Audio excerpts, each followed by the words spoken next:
Muito bem, gente. Estamos reiniciando nossa aula aqui. Hoje é a 4, 5 e 6 da matéria Missiologia. É o nosso módulo 3, a última matéria. Estamos encerrando, então, a nossa jornada. Mais dois encontros de aula, a gente encerra a nossa jornada. Já com saudade, né? Glória a Deus. Bom, pessoal, a professora vai, nós conversamos um pouquinho aqui sobre a questão da nossa matéria. Ela vai explicar depois. Eu vou viajar na próxima segunda-feira. Eu vou estar em trânsito para Emirados Árabes, né? Então não teríamos a nossa aula. Eu vou deixar gravado aqui, depois você vai rever, tá? Então cada um fará uma pesquisa individual sobre o tema do seu TCC. Aliás, não é nem TCC, né? É uma monografia, porque TCC é para mestrado, né? Depois de ver, adequo aí o nome. E depois, na próxima segunda, que é o dia 4, vocês vão se reunir presencialmente com os grupos para juntar as pesquisas e formar um briefing, né, do material. No dia 11, todo mundo de novo presencial se junta já para fechar o material. Dia 18 eu já volto, a gente termina a matéria e já adianta, porque depois se pegar isso para fazer em dezembro, meu amigo, feira, Natal, Ano Novo, família, vai complicar tudo. Aí empurra para janeiro, aí começa e não dá certo. Mas depois a professora vai explicar direitinho, só dou uma ideia aqui para registrar aqui na gravação, tá? Depois discute sobre isso. Mas a ideia é boa. A gente está falando sobre missiologia. A última aula foi punk, né? Foi muito legal. A última aula foi. A gente ficou, olha, extrapolamos o tempo aqui de aula. Foi muito legal. É pena que alguns não puderam vir, né? Mas quem veio e depois quem assistiu recebeu a benção aí. A gente está trabalhando nessa matéria a missiologia, porque não adianta fazer um seminário desse porte e depois não dar continuidade a tudo que aprendemos, ficar só no conhecimento, né? Quero que vocês lembrem o que aconteceu com a igreja lá no Atos dos Apóstolos. Foi dois momentos interessantes, tá? A igreja em Atos dos Apóstolos, ali ela foi revestida do Espírito Santo. Olha, preste bem atenção que isso aqui é muito, muito legal. Quando Jesus vai à cruz do Calvário, ele é despido. A Bíblia fala que as suas vestes foram tiradas dele e foi feito um leilão lá, foi feito uma troca. Eles jogaram sorte para pegar a roupa dele, que era uma roupa muito especial, sem costura, porque essa roupa representava o manto do reino, que é um reino que nunca foi quebrado e nunca vai ser quebrado. E aí, Jesus está na cruz, a cruz, a cruz tirou a roupa, né? A cruz, ela despiu Jesus. Quando ele entra na ressurreição, lá está em Mateus 27 que José preparou um linho fino e um lençol para cobrir o corpo dele.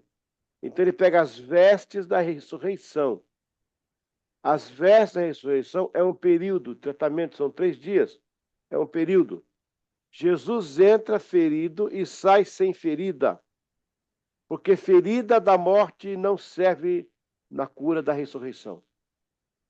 A roupa que ele vai sair lá da ressurreição, ele sai com outra roupa agora, que é uma roupa glorificada, que vai entrar numa parede, mas a roupa da morte ficou lá, que ele dobrou no canto os lençóis, está lá, os lençóis. A roupa da morte não serve num corpo glorificado. Ok? Colocaram uma pedra para que ele não saísse, mas a pedra que foi colocada não impediu que Deus fizesse com que saísse.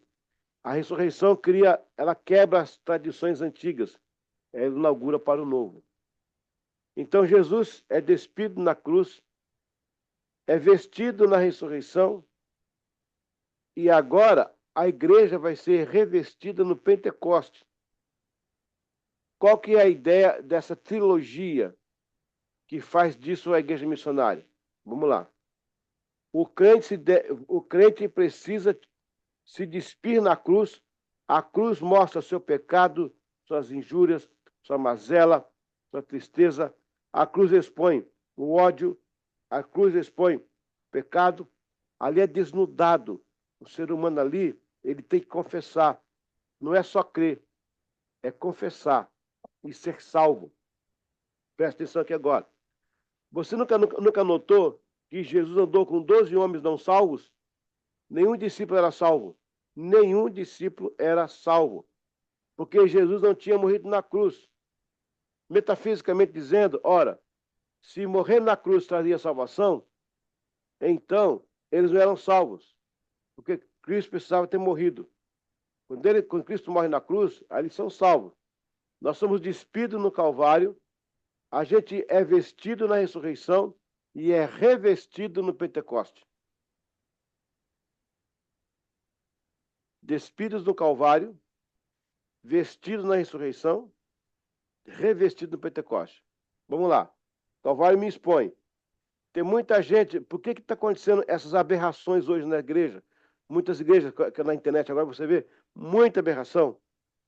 Porque são pessoas que não passaram pelo Calvário, não foram despidos e já foram para a ressurreição. Ou já foram lá, pularam o muro. Já foram lá direto para o cenáculo. E a sequência é, eu preciso passar pelo Calvário. Eu preciso ser despido. A minha nudez tem que estar exposta. Eu tenho que confessar meu pecado. Eu tenho que pedir o perdão. Depois disso, eu sou revestido na ressurreição, em Cristo. E depois revestido com o Espírito Santo. Deixa eu cobrir a primeira parte do crer e ser salvo. Os discípulos não eram salvos, mas eles criam em Jesus. Porque eles estavam com Jesus, que eles criam em Jesus. Mas crer não é suficiente para ser salvo. Crer, ser batizado. O batismo é o quê? É expor a nudez. E o que é expor a nudez? É confessar o pecado. E declarar com a boca, Romanos capítulo 9, que Jesus Cristo é o Senhor do coração. Se não passarmos por esse processo, nós seremos iguais a um corpo deformado. Na concepção do DNA, o ribossomos é responsável por levar a transmissão do DNA para o corpo inteiro. Mas como é que o ribossomos faz isso? Devido ao resultado dos aminoácidos, que são a composição de nutrientes para o corpo. Se não tiver pelo menos 20 aminoácidos, o ribossomo vai levar uma mensagem incompleta e a pessoa pode ter, então, um problema até físico. Se não passar pela cruz do Calvário, se não for despido lá, quem quiser ir direto para o Pentecoste, ou seja, vem para cá, cai na unção, no fogo, está resolvido. Batismo com o Espírito Santo não é tostadeira de pão. Que você coloca, aperta o botão, está queimado, já está bom. Batismo com o Espírito Santo é uma dádiva de Deus, é uma bênção imerecida e uma bênção extra. Mas o processo de santificação, ele é diário. É na ressurreição, onde a morte do velho homem fica lá e renasce o novo homem para Jesus. Agora a igreja é revestida. O que é o revestimento de poder? O revestimento é veste sobre veste. Revestir. Vestiu, agora revestiu. Primeira veste é a língua do Espírito Santo, o batismo, a unção de Deus da igreja, que é uma glossolalia, que ninguém entende, a não ser ali quem interpretar, e é uma coisa da igreja. A glossolalia acontece no ambiente da igreja, fechado. Não no templo, mas como igreja, como povo de Deus. Segunda roupa vai ser a xenolália. Assim que a igreja recebe o Espírito Santo, ela sai do cenáculo e ela começa a anunciar as nações que estão ali presentes. Aí começa a real missiologia. Vestimento, revestimento. Glossolalia, a unção de Deus interna para a igreja. E a xenolália, a unção externa para fora. E aí a igreja atinge o seu cerne, que é a missiologia. Se a igreja não pratica missões, ela tem que fechar suas portas, colocar uma cruz negra na porta da igreja e escrever embaixo, aqui jaz o Espírito Santo. A função da igreja é evangelizar. A função da igreja não é política, não é partidária. A função da igreja não é totalmente social, ela é uma agente social, mas não é a função dela. Daí tem o Estado. A igreja é evangelização. É proclamação do Evangelho de Cristo. E qual é o Evangelho de Cristo? Vocês são pecadores. Há um Cristo que morreu por seus pecados. Decida por ele agora, se converte e confesse e alcance a salvação. A evangelizar é comunicar o Evangelho. O Cristo morto que agora é ressurreto. Então essa é a sequência básica da missiologia. A igreja vai ser despida na cruz, vestida na morte, na ressurreição, e revestida no Pentecoste. Conseguiu entender o cenário? É um cenário muito interessante, que é uma comparação muito profunda. Espero que vocês tenham assimilado isso aí. Vamos agora à apostila. Depois eu vou abrir para a gente explicar mais um pouquinho sobre essa questão. Amém? Glória a Deus. A lição número 4. A missão de João Batista. João recebeu uma das maiores e mais nobres missões, se não a maior, que foi de preparar o caminho para o Senhor Jesus. Que missão? O texto diz: João respondeu, lhes dizendo: Eu batizo com água, mas no meio de vós já está quem vós não conheceis.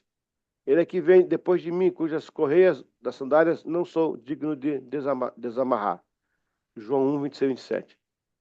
João também possuiu a missão de transição entre a antiga e a nova aliança, porque todos os profetas, a lei profetizaram até João.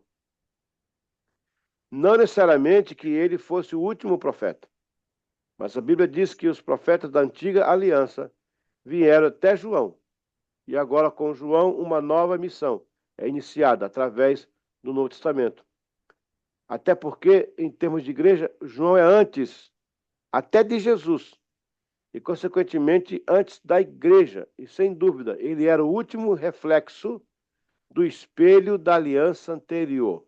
João foi o então missionário intermediário, a conexão missionária entre a antiga e a nova aliança. Ele foi o último espelho da antiga aliança. A palavra João significa Yaava, a quem o Senhor ama. Só um momentinho, viu? Acho que a aula 4. É a aula 4. Essa é a aula 4.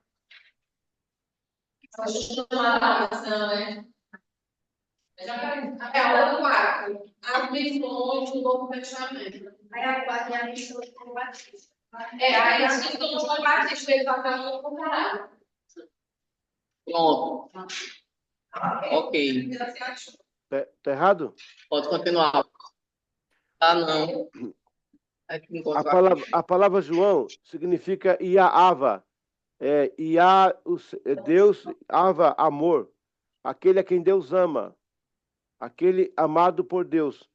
Então, na transição, aí, ó, da antiga aliança para a nova, está envolvido o amor de Deus. Gente, a Bíblia é fascinante, né? Cada detalhe que tem, você vai descobrindo cada dia, é tanto detalhe, Nada na Bíblia é por acaso.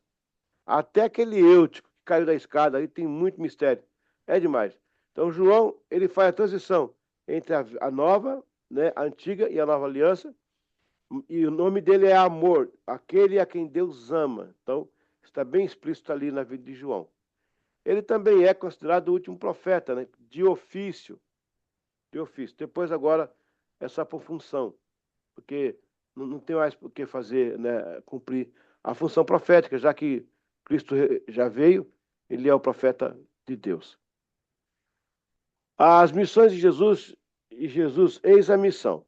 A Bíblia resume sua maravilhosa missão no texto: mas vindo a plenitude dos tempos, Deus enviou seu filho, nascido de mulher, nascido sob a lei. Gálatas 4:4. Ele é o centro de toda a missão bíblica, antes e depois dele mesmo. E ele possuía a sua missão e esta ninguém poderia compartilhar, pois sua missão era salvar a humanidade. Sua cruz era a ponte da missão em si. Peraí, deu um negócio aqui. E isto foi comprometido em lágrimas, choro, sangue e suor, sofrimento, desprezo e vergonha. Tudo por essa missão ao ponto de sua própria vida. Isso mesmo, esta missão era a sua própria vida. A Bíblia foi enfática em termos de sua missão. Verdadeiramente ele tomou sobre si enfermidades e as nossas dores levou sobre si. Nós reputamos por aflito, filho de Deus e oprimido. Isaías 43:4. Essa é a missão que move o mundo, a salvação na pessoa bendita do nosso Senhor Jesus. Na verdade, eu falei uma vez aqui na nossa aula que Jesus, ele começa pregando, ele não prega a salvação, né? Ele prega o reino, a vinda do reino. A salvação é consequência daquele que quer entrar no reino. Então, entre o crer e o se converter, há uma lacuna muito grande aí. Eu posso até crer. Eu creio, né? Eu estou aqui falando com vocês, eu creio que vocês estão aí. Vocês estão vivos, graças a Deus. Eu creio. Agora, para que eu entre no reino, eu preciso ser salvo. Eu preciso confessar o meu pecado e repor a confissão, colocando no meu coração Jesus, confessando como seu Salvador.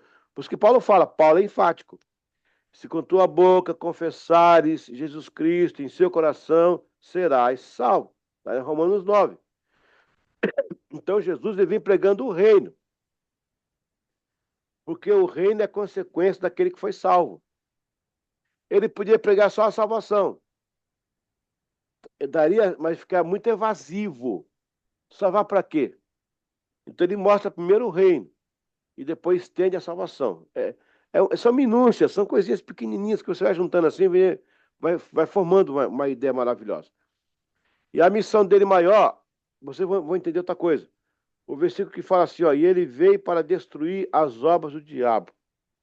Eu já falei em outra aula, não vou repetir mais, porque já falei em outra aula, que ele tinha uma agendinha, tipo assim, ó. Vou pegar aqui uma agendinha aqui. Ele tinha uma agendinha, né? Tinha uma agendinha aqui. Ele falou assim, hoje eu vou no tanque de Betesda. Eu tenho que desfazer a aliança antropológica com o Asclépio. Hoje eu vou no Monte da Transfiguração e vou descer lá embaixo na Cesar de Filipe para desfazer a aliança de Pan, de Deus Pan. Então essa era a missão dele. Porque, presta atenção, não adiantaria ele morrer na cruz se o mundo inteiro estava compromissado com alianças espirituais pré-estabelecidas. Gente, hoje eu fui orar para uma pessoa aqui no quarto, eu tive uma visão horrível, de uma senhora bem velhinha mesmo, bem enrugada, toda maloqueira, toda maltrapilha. E ela beijava a boca dessa pessoa que eu estava orando, é uma irmã, ela beijava a boca dela, como fosse uma lésbica. Na hora eu estava orando, isso aconteceu, o Espírito Santo me falou, espírito de mulambo, espírito de mulambo. Fui fazer uma pesquisa na casa dessa pessoa, a casa é podre, a casa vive suja, as panelas velhas, tudo quebrado. Não é porque é pobre, não, porque pobre não significa ser sujo, não. Eu conheço casas de pobre que dá para almoçar no banheiro, tá? Dá para almoçar no banheiro. Eu conheci uma pessoa pobre lá aí em Alagoas, num lugar chamado Cabucho, ó, Cabucho, num lugar. As panelas da mulher era areada, dá para pentear o cabelo. O chão é varrido com aquela de palha, de guanchume, aquela vassoura. Mas ó, pensa numa casa limpa, cheirosa, de pobre. Então, pobre não significa ser sujeira, não. Sujeira é um espírito maligno chamado mulambo. Essas alianças que Jesus... Por que agora eu orei por essa mulher, ela foi liberta? Porque Jesus quebrou as alianças. Meu Deus. Gente, é muito profundo isso. É muito profundo. Ele quebrou as alianças, ponto por ponto. Ele foi ponto por ponto. Enquanto isso, ele fazia milagres. Enquanto isso, curava um cego, levantava um coxo, alguém da morte. Os milagres para Jesus era uma rotina, era um brinde.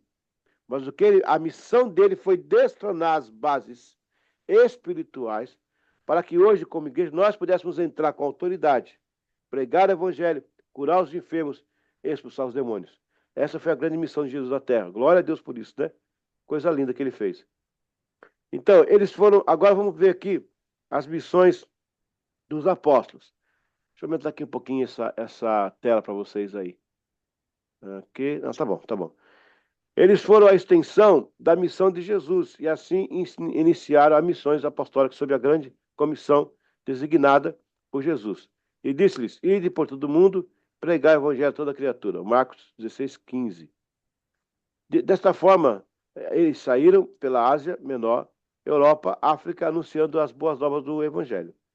Depois de 3 anos ao lado de Jesus, em missão, foram preparados para dar continuidade à mensagem da cruz, do arrependimento, perdão e santidade. Mesmo após os apóstolos, vieram os patrísticos de forma ininterrupta. A missão continua por toda a terra. O escritor do livro de Mateus ainda enfatiza: portanto, ide fazer discípulos de todas as nações, batizando-os em nome do Pai, do Filho e do Espírito Santo. Mateus 28:19. Portanto, o ide está envolvido nisto. O pastor Ronaldo Gomes diz que o ide significa as iniciais, onde o I é para a missão incondicional, o D é para a missão depressa e o E significa a missão encher a casa. Incondicional, depressa, encher a casa. Deus inicia a missão no Éden e estende por todo Israel. Fundamenta assim Jesus e continua sendo discípulos, apóstolos e crentes em todo o mundo. Uma coisa interessante que a gente vê nessa missão para os apóstolos é a extensão de Jesus sobre eles, dá uma ideia de que Deus foi fiel às tribos de Israel fazendo essa extensão. Só no caso de Paulo que ele abre a porta para os gentios. Mas aquilo que ele prometeu lá no passado, ele chegou até a oferecer. Deus sabia que Israel ia rejeitar, mas Deus cumpriu tudo que ele falou, de forma assim espetacular, né? Muito legal isso aí. Isso, é tipo quando você vai tirar... Você quer vender a casa, mas tem um inquilino. A lei manda você oferecer primeiro para o inquilino, mesmo que você saiba que não vai comprar. Mas a lei manda você primeiro oferecer ao inquilino. Então, quem quer o inquilino? Era Israel. O Senhor ofereceu. Não quis, os gentios então abraçaram o Messias. Vamos terminar essa parte para te abrir para discussão? Eu já dei muito conteúdo importante e profundo para vocês. Nesse âmbito missionário, a igreja passa a ter um papel de agência missionária. Quando uma igreja local não tem como prioridade a missão da pregação do evangelho, isso automaticamente depondo contra si mesmo, sua originalidade e principalmente sobre sua real natureza. Lembrando que o próprio Jesus foi quem disse: mas recebereis a virtude do Espírito Santo, que há de vir sobre vós, e ser-me-eis testemunhas em toda Jerusalém, como em toda a Judéia, Samaria e até os confins da terra. No entanto, há mais que acrescentar, além de anunciar as boas novas do Evangelho, que é a ação do amor. Não necessariamente assistencialismo, mas a igreja deve responder ao faminto, ao estrangeiro, ao órfão, às viúvas, todos que necessitam, além de uma palavra, um pão para a fome e um cobertor para o frio. Sendo assim, a missão é completa em sua natureza. Então, nesse quadro que a gente entendeu aí, as missões foram bem direcionadas. Começando lá no Calvário, a missão da igreja começa pela sua desnudar, vestir, revestir. Depois você vai ter essa aproximação da igreja nessas missões, entendendo que a primeira reunião da igreja em Atos já foi um evento internacional. A primeira conferência da igreja já foi internacional. Que a Bíblia fala que havia povos de várias nações em Israel e eles falavam na linguagem da nacionalária, na linguagem daquele povo. Então é interessante. A missão da cruz, a missão da ressurreição, a missão do revestimento, a missão de João Batista, transitória, a missão de Jesus, que é toda essa missão que nós acabamos de colocar aqui para você, e a missão apostólica e a missão da igreja, né? Muito bem. Mas eu dei conteúdo profundo para vocês agora aí. Queria que alguém pudesse comentar ou perguntar, se você quiser, fica à vontade para a gente falar um pouquinho, tá bom? Ó o tamanho do copo, gente. Aqui é meio litro, viu? É copo de pregador. Eita, glória.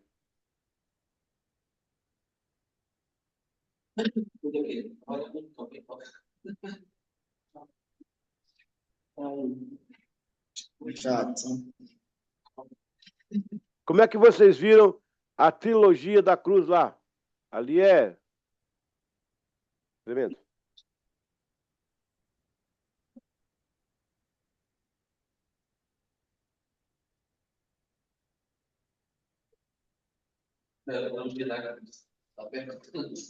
Prossegue, então?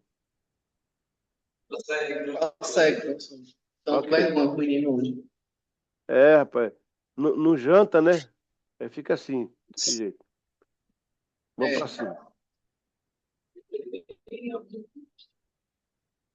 Mas a minha pergunta é, vocês entenderam, né? Aquela sequência. O crer o crer e o salvar, e tudo o revestimento da igreja por dentro e por fora.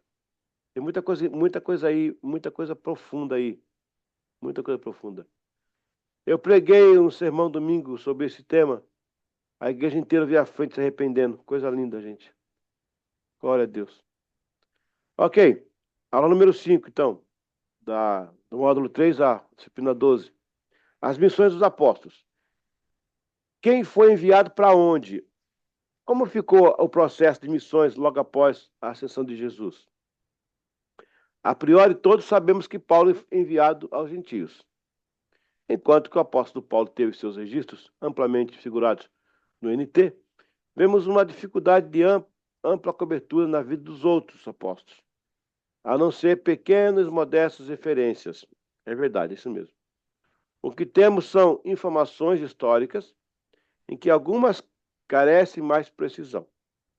O fato é que Paulo foi designado aos gentios, e quanto a isso, a Bíblia é bem clara. E os demais foram enviados às ovelhas perdidas de Israel. O caso de não ter sido um assunto amplamente registrado é uma incógnita. As breves histórias estão em parte de Atos.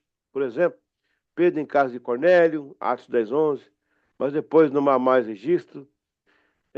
Gente, é porque, na verdade, as tribos de Israel, elas foram dizimadas no século VII, século VIII a.C. Lembra quando houve lá a invasão dos assírios? Eles mataram todas as 10 tribos.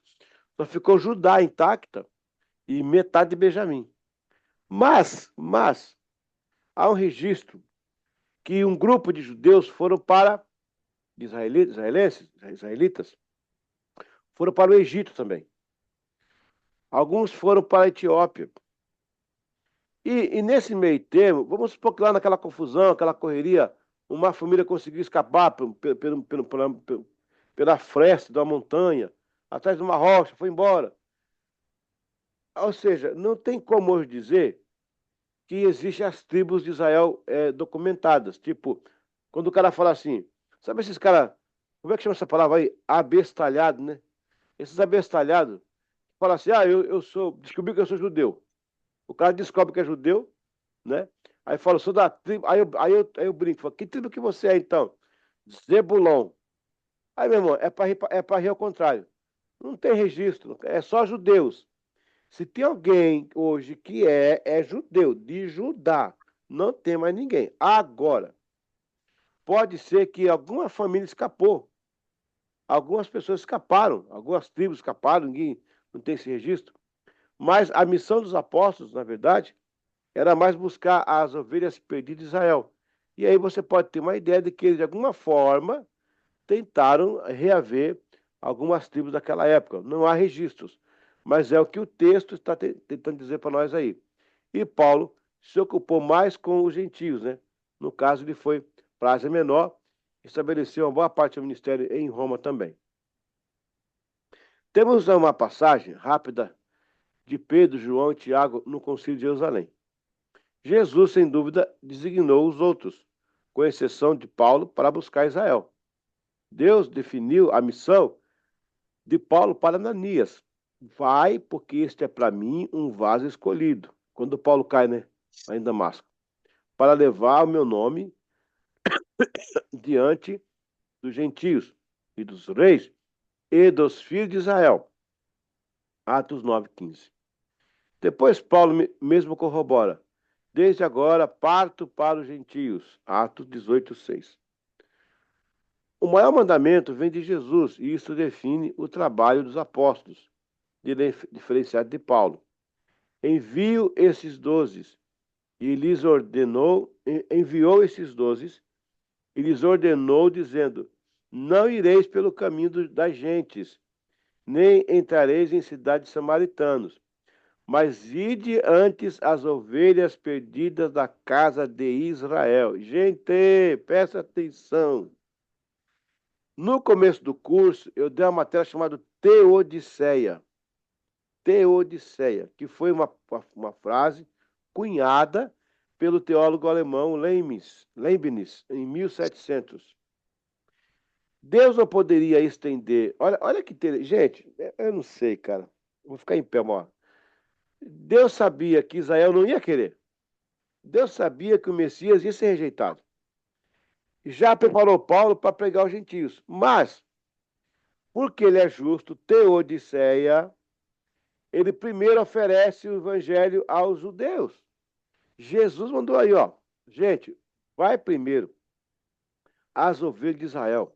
Depois, mas agora não vai para gentios, não vai para outro lugar. Vá primeiro, mesmo sabendo que ia acontecer. Porque Deus é justo. Ele deu oportunidade para que ninguém depois o culpe.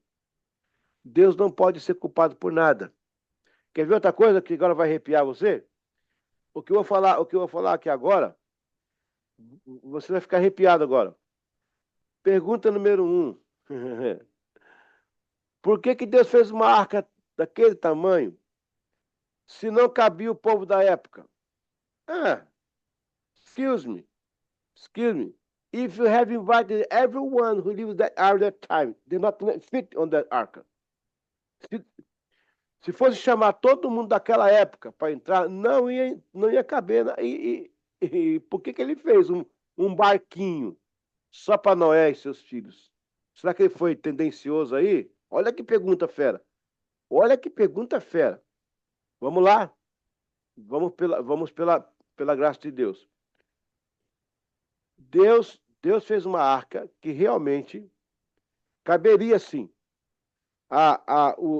Os estudiosos, eu não tenho aqui como precisar, não foi um barquinho, não, senhoras e senhores. Caberia sim. Toda o pessoal da região, caberia sim. A pergunta é ao contrário. Porque Deus fez o coitado de Noé trabalhar tantos anos para fazer um barco daquele tamanho, sabendo que ninguém ia frequentar. Oh, meu Deus, para que fazer isso? Se ele sabia que o povo não ia entrar, por que ele faz isso? Ah, agora vai entrar de novo a Teodiceia. Lá no juízo final, se Deus tivesse feito um barquinho só para Moisés e seus filhos e aqueles animais, alguém falasse: o senhor foi tendencioso, fez um barquinho só para Noé, o senhor não contava que a gente ia entrar. E Deus ia dizer o seguinte: olha, eu mandei fazer um barquinho porque eu sabia mesmo que ninguém ia entrar. Aí o povo: o que é isso? Como é que pode? Ele vai dizer assim: eu fiz uma arca daquele tamanho, fiz o meu servo trabalhar em vão, para que hoje ninguém viesse dizer que não tinha lugar para vocês. Essa a dinâmica de justiça, esse dispositivo jurídico que Jesus usa quando manda os profetas, os apóstolos e a primeira a de Israel. Então, pessoal, tem hora na vida que você fala assim, ó: o que eu estou fazendo? Irmão, se coloque no sapato de Noé. Noé batendo martelinho dele todo dia, mas para que esse barco desse tamanho? Eu estou pregando, ninguém quer, ninguém tá aí nem aí. A Bíblia fala que eles estavam se dando de casamento, fazendo festa, não estava nem aí. Igualzinho acontece hoje, mesma coisa. E tá lá o coitado do Noé. Eu falei Noé, eu falei Moisés? Noé, né? falando Moisés? É Noé. É Noé. Então, não é Moisés, é Noé.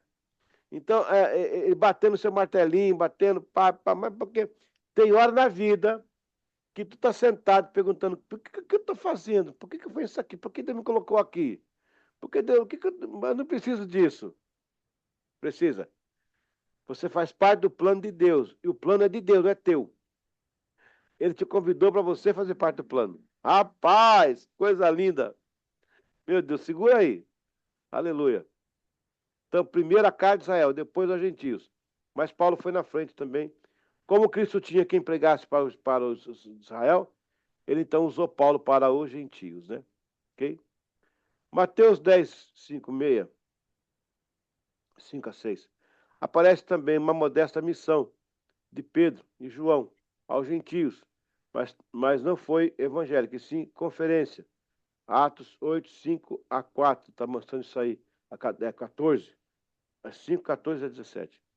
Desta forma, sabemos onde foram enviados os 12 apóstolos. Não foram enviados aos gentios, mas sim às ovelhas da casa de Israel. Paulo que foi enviado aos gentios. Curiosamente, o livro de Atos termina nos verbos gerúndio. Olha que legal isso aí, ó.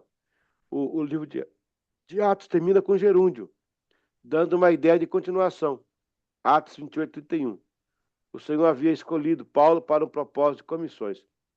Disse-lhe, porém, o soberano: vai, porque este é para mim um vaso escolhido, para levar o meu nome diante dos gentios, dos reis e dos filhos de Israel. Atos 9:15. Vale ressaltar que o povo de Israel estava disperso em todo o mundo na época.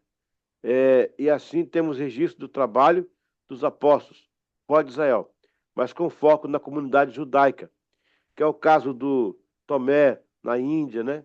O Simão Zelote na Bretanha e por aí vai. Parte 4. O apóstolo Tiago também se dirige às tribos perdidas de Israel, que estavam nas nações. Os relatórios históricos nos elucidam melhor. Provavelmente, essas tribos perdidas e espalhadas se locam ou na Bretanha ou na região de Partos, ou até nas duas imediatamente antes e depois do ano 60 a.C. Aquelas duas zonas eram as ilhas britânicas do Império Parto. Note que Pedro escreve: Pedro, apóstolo de Jesus, o Messias, aos estrangeiros dispersos no Ponto, Galácia, Capadócia, que hoje é a Turquia, né? Ásia e Bitínia. 1 Pedro 1:1, não nos parece ele se referir aos gentios. Paulo é que foi apóstolo dos gentios, e não Pedro. Gálatas 2:8. Pedro foi o apóstolo das ovelhas perdidas da casa de Israel. Note a palavra dispersos. Dispersos. Na casa, por esta palavra não significa gentios. No grego original, ela vem com um termo parapidemos, significa um residente estrangeiro. É literalmente um alheio ao lado. Tem referência não aos gentios, mas sim não aos gentios, né? Mas como é que é? Não aos gentios, mas aos que residiam ao lado dos gentios como estrangeiros. Ah, tá. Não se referia totalmente aos gentios, mas àqueles que moravam, né, ao lado dos gentios e que eram estrangeiros. Se eram estrangeiros, era porque era de Israel. Eu nunca vi ninguém falar sobre isso, tá? Nunca ninguém deu esse enfoque, pelo menos eu nunca vi. Quando você vê a pessoa falar em missões na igreja, coloca os discípulos tudo num pacote só, que discípulos foram pelo mundo pregando. Olha, quem foi pelo mundo pregando foi Paulo e a sua equipe de 103 missionários. Os apóstolos foram à casa perdida de Israel. Deus deu a cada um a missão de voltar ao seu povo e pregar. Mas, durante esse período, eles também pregaram aos gentios. Mas o foco não era esse. O foco era pregar. É preciso entender, pessoal, que a missão é de Deus, não é nossa. Eu fico pensando quando Moisés chegou em frente a Canaã e viu aquela vasta campina, lá de cima do Monte Nebo. Eu já estive lá, eu tive a mesma visão de Moisés. A gente vê assim o Mediterrâneo, aquela planície de Israel, e não poder ter entrado na terra, quem sabe, né? Não só quem sabe. Quem sabe ele tenha dito, mas Senhor, você está aqui o povo, não poder entrar, não sei o que, não sei o que. Deus poderia ter respondido, meu filho, o nosso contrato é para trazer o povo, não era para entrar na terra. A sua missão era para trazer o povo, não era para entrar na terra. Quem vai entrar é Josué. Então eu não posso ficar medindo com Deus braço em relação ao que ele quer de mim como missionário. Os apóstolos foram enviados aos perdidos da casa de Israel, embora, no paralelo, eles fizessem a obra também aos gentios, mas o foco deles. Aí Deus tira um Paulo, para que seja o foco dos gentios e chegasse até nós o evangelho. Ok? Alguém quer participar? Alguém quer fazer alguma pergunta? Alguém quer suscitar algum assunto aí que foi falado? Fica à vontade.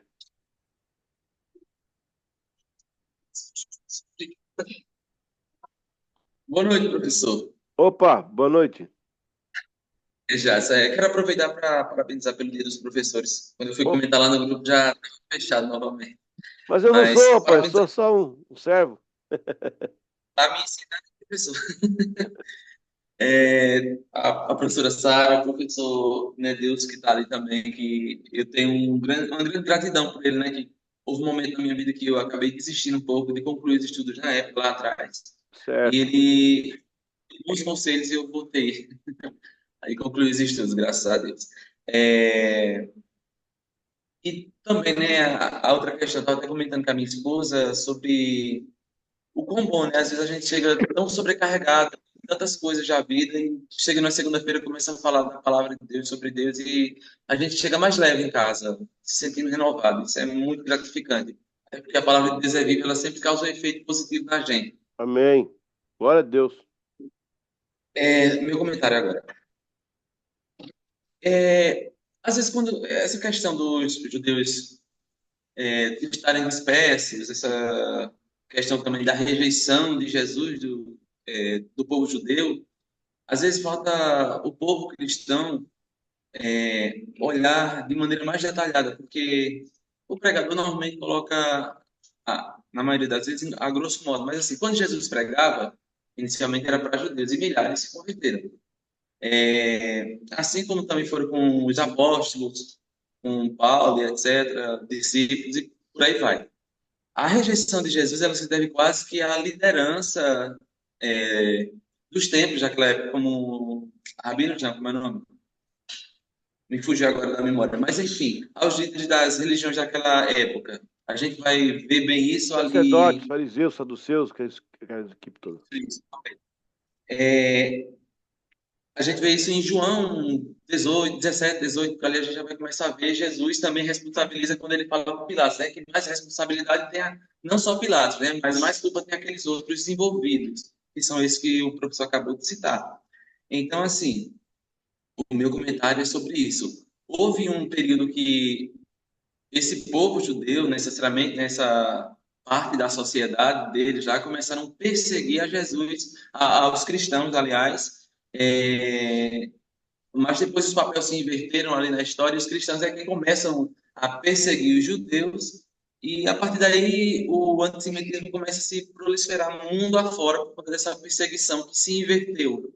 E até hoje a gente vê isso como resultado, né? Tanto que em outras nações a gente vê hoje como Irã, como aí os países árabes que o senhor vai, também são extremamente antissemitas e acabam perseguindo esse povo, não usando a crença em Jesus, mas se obtendo dessa espécie também de antissemitismo para trabalhar a geopolítica de seus países e tentar convencer os seus vizinhos também de perseguir o povo judeu como nação, né? Então, meu comentário é esse, que, assim, às vezes é bom trazer um pouquinho, não, professor, né? A gente se apegar mais aos detalhes que a Bíblia traz e como a história se desenvolveu. Você percebeu, Jadson, que Deus não teria feito uma missão irresponsável. Ele podia falar assim, ó, já que Israel rejeitou, não quer, vamos bora direto para os gentios. Ele não pode ser acusado por nada. Por isso, rapaz, que Deus dá aquelas voltas medonhas, que não precisa dar. Se eu fosse Deus, seria mais prático, mas quem sou eu para misericórdia? Deus dá umas voltas que não precisa, quer dizer, precisa, ele é Deus, ele é justo. Eu costumo, Hã? eu costumo dizer que Deus, eu costumo dizer que Deus escreve certo por linhas certas, torto é a gente que não sabe interpretar. Exatamente, cara. A gente parece que é mais prático, mas não é não, é que Deus tem uma função também jurídica, né? Ele não pode ser acusado, ele tem, é tudo matemática. E nós não entendemos essa volta que ele dá, porque a gente tem pressa, quer fazer, acontecer. Ele libera, né, no paralelo, ele abriu ali no paralelo, Paulo, para ser aos gentios e os discípulos a Israel. Eu nunca tinha pensado nisso. Eu nunca nem pensei nisso. Aliás, nunca nem vi ninguém pregar sobre isso. Por acaso, na minha pesquisa, né, eu li um material que é material assim, riquíssimo nesses detalhes aí. Eu tenho aqui o Collins, eu tenho o Corson, sabe, escritores fantásticos. Isso me interessou. Então, é mais uma vez Deus sendo justo, só isso. Mais uma vez o Senhor propondo a sua justiça. Ok, então vamos dar uma pausa aí, então, gente? Bora. Bora. Né? Não preferir, a gente logo É. encerrar. A turma. E E aí, aí, será? você A não ser que tá com muita fome aí. Ah, estão fazendo greve, é? É greve, né? Tá todo mundo de dieta. Olha. Tá bom, vamos seguir então. É greve. Olha, Jaqueline tá por aí, não? Tá. Estou. Cadê a Jaqueline? Faz a mão assim. Ali, Estou tá. aqui, pastor. Ô, Jaque, você deu a resposta pro menino? Passou para ele a resposta?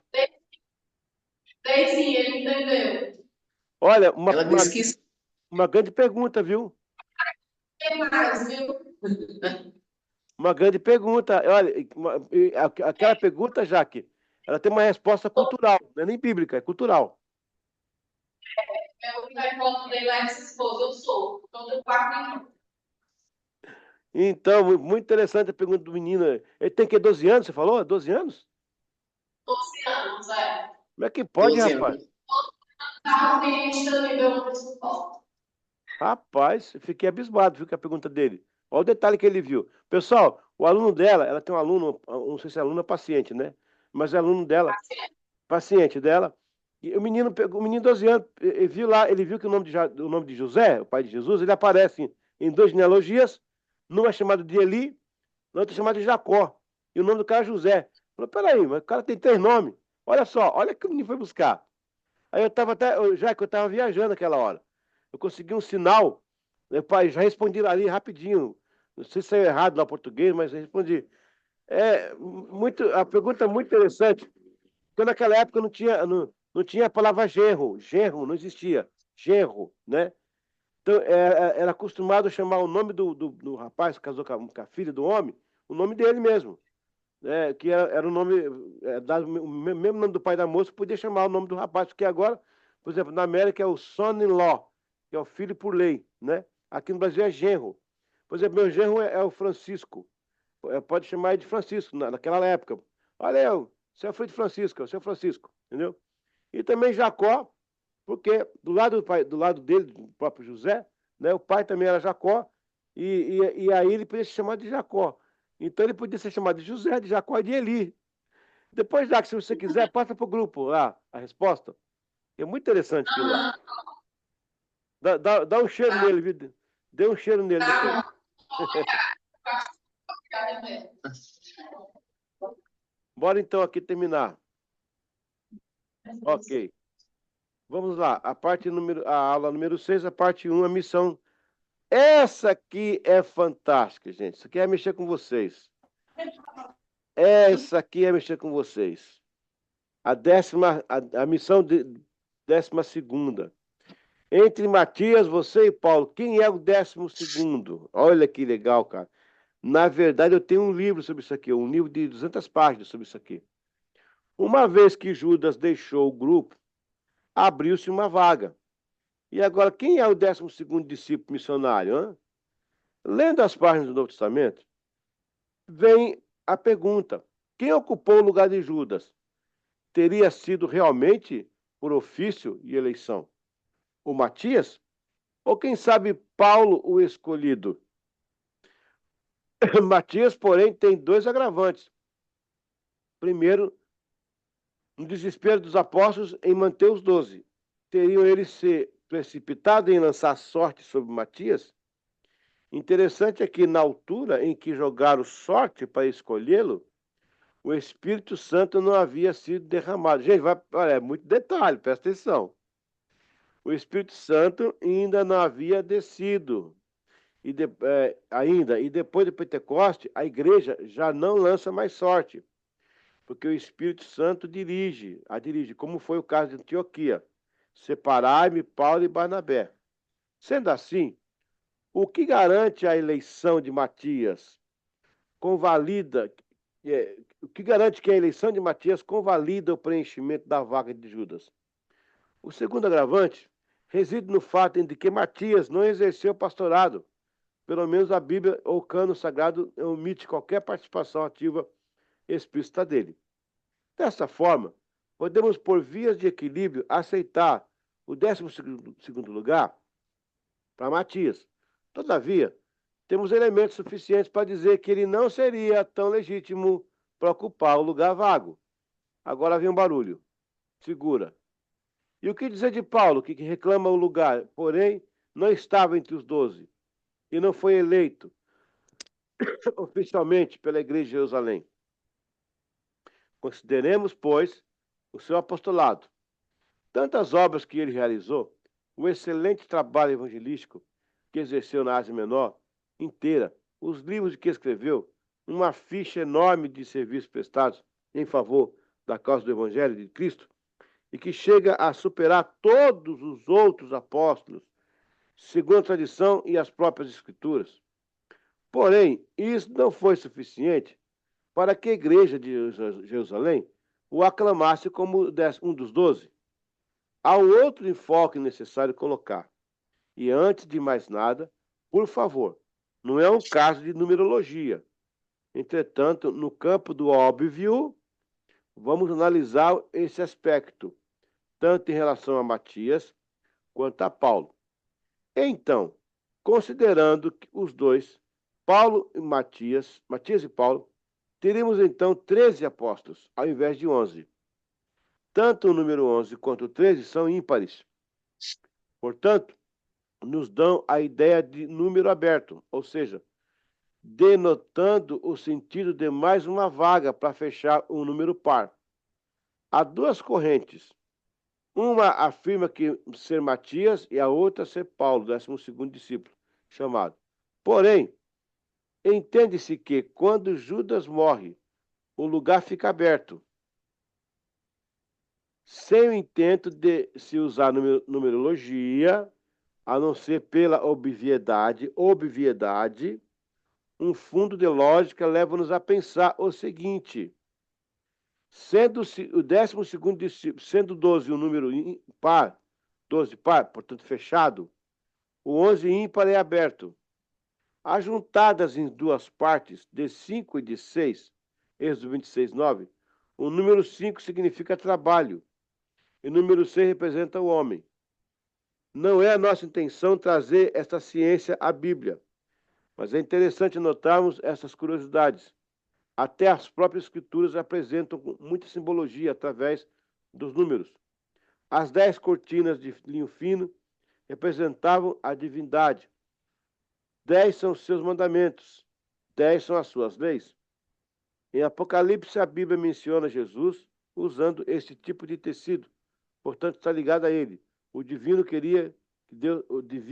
Deus queria estender sua mensagem de salvação partindo de Israel, com abertura para outros povos, assim como a morte de Judas retorna os discípulos aos 11 componentes, deixando-nos uma abertura para Matias, Paulo, Estevão, Filipe, Cesareia, Policarpo, Inácio, Clemente, Agostinho, Hus, Lutero, Wesley, Spurgeon, Moody, Finney, você e eu estamos candidatos à vaga do 12º discípulo.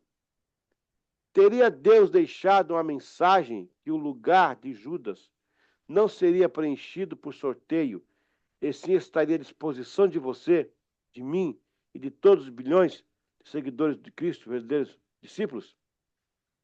O 12º discípulo está dentro de cada um de nós, e o que nos identifica com um real discípulo é a minha disciplina em relação à vida de um servo leal, autêntico, ético, verdadeiro. Se cada um de nós assumisse o lugar do 12º discípulo, como seria a nossa vida? Imagine você no meio dos 11 apóstolos. Como seria o seu sentimento? De que forma se comportaria? O que você diria, ou que palavra sairia da sua boca?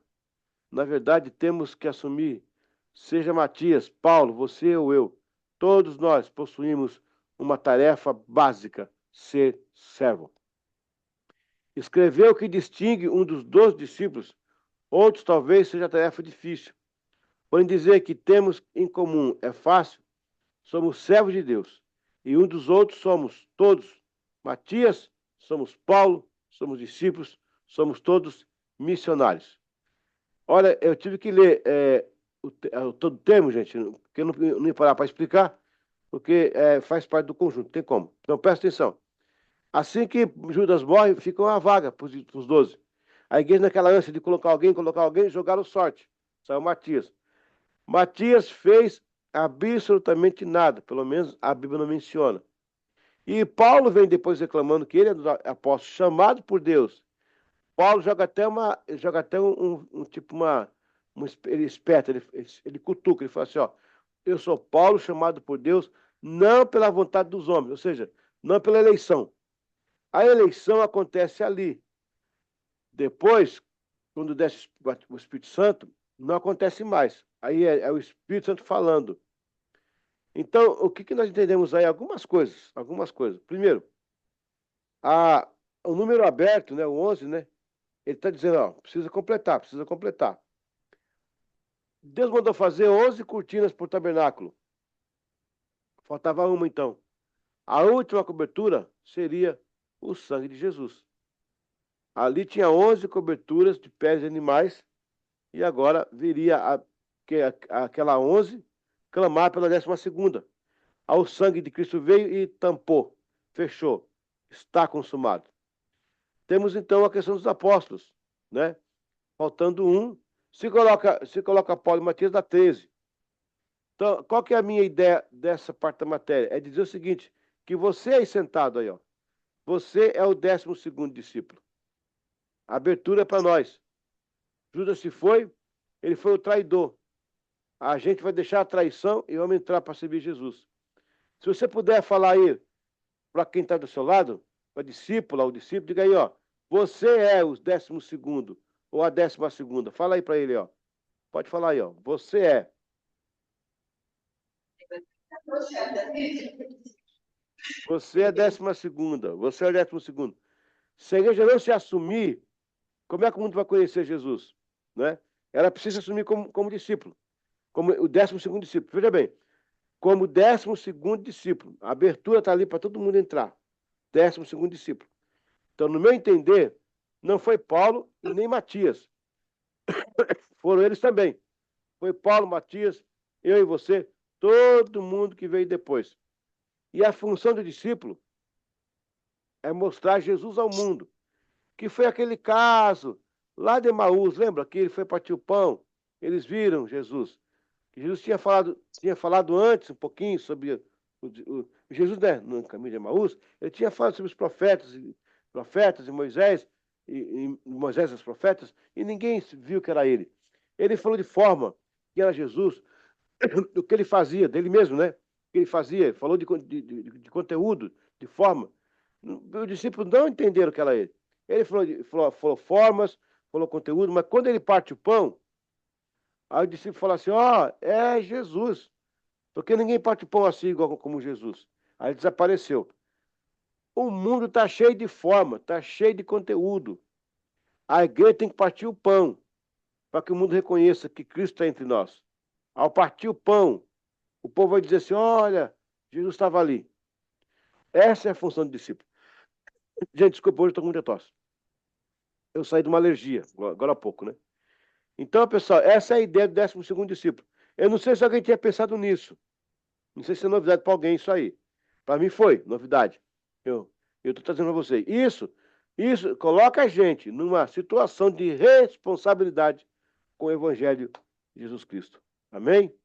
Glória a Deus. Algum complemento aí? Alguma pergunta?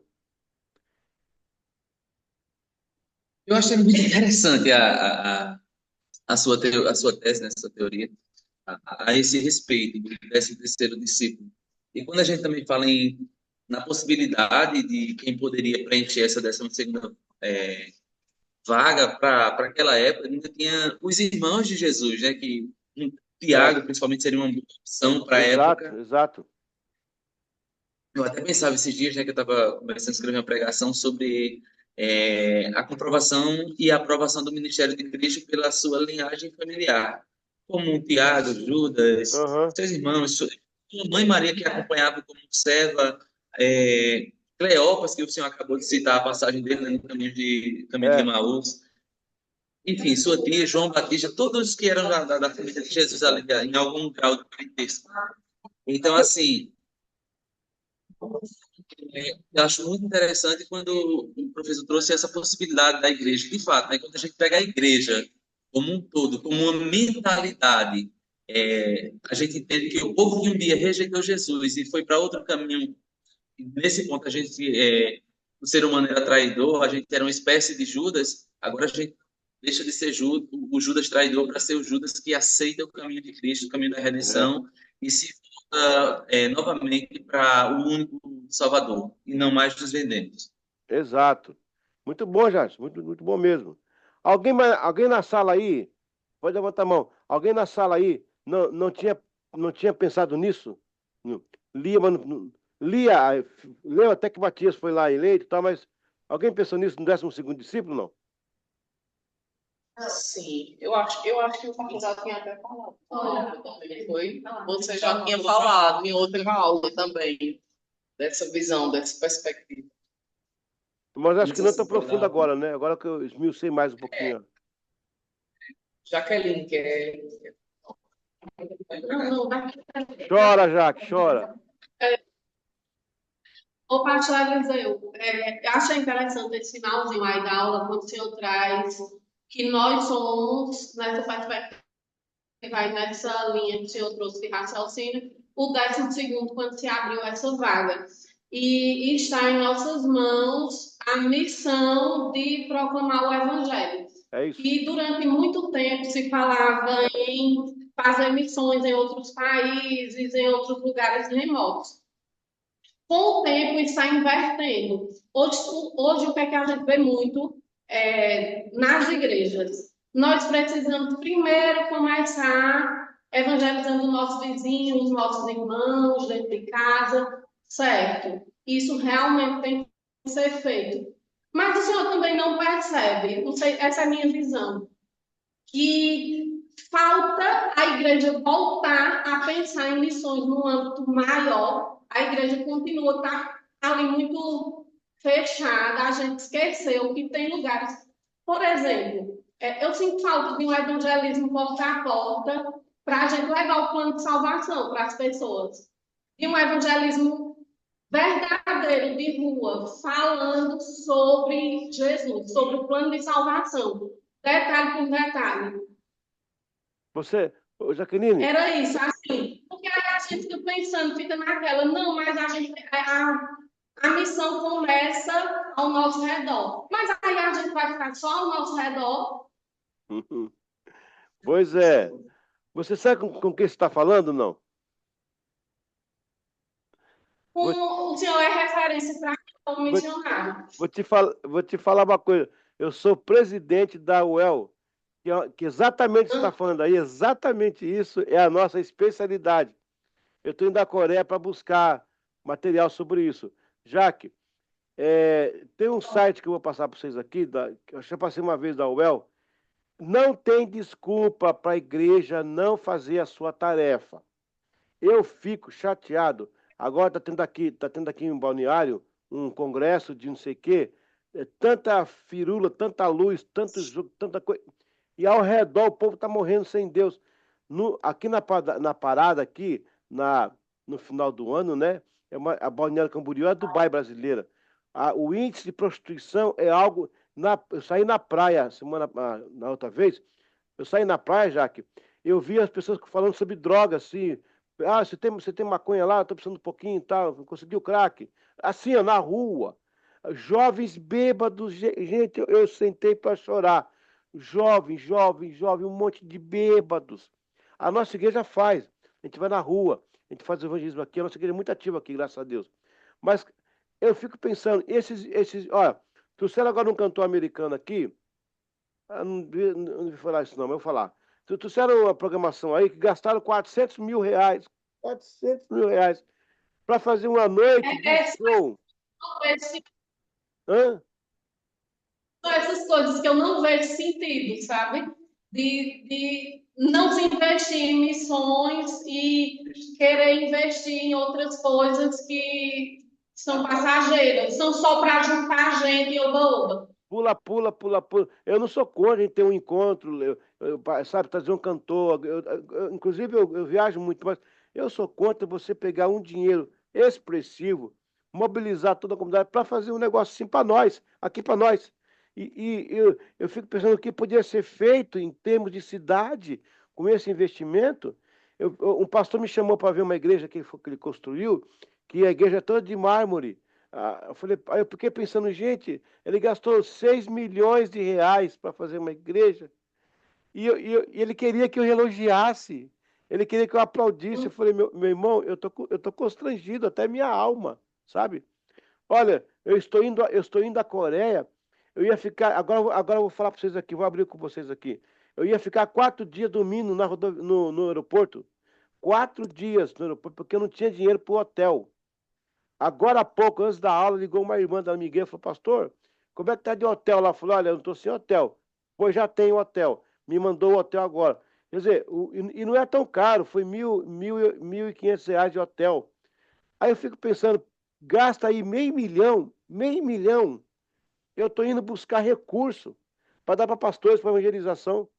Então, a igreja, há um tipo, não igreja, né? Há um tipo de igreja que pegou a rua do lado aqui, ó, a rua do lado aqui, ó, e é outra coisa, menos igreja. É tipo assim, ó, vou montar uma sapataria, mas vou mexer com peixe. Vou montar, sabe? Perdeu-se muito. Tem que resgatar, Jaque, tem que resgatar. E começa com as nossas crianças, viu? De pequena ainda.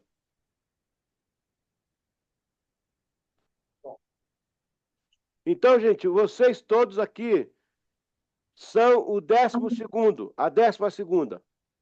Põe na cabeça isso, você assumir de verdade esse discipulado. Você é o 12º. Você é a 12ª discípula. Amém? Glória a Deus. Glória a Deus. Ok, professora? Bem, obrigada, viu, pastor? A gente vai se comunicando durante a semana, né? Tá. E alinhando as próximas datas, viu? Pronto. Passe para o grupo aquele plano lá e eu vou mandar as diretrizes para vocês. Até quarta-feira. Tá certo. Deus abençoe Tá a todos, bem. aos nossos discípulos, aos 12º discípulos. Amém. Amém. Tchau, tchau.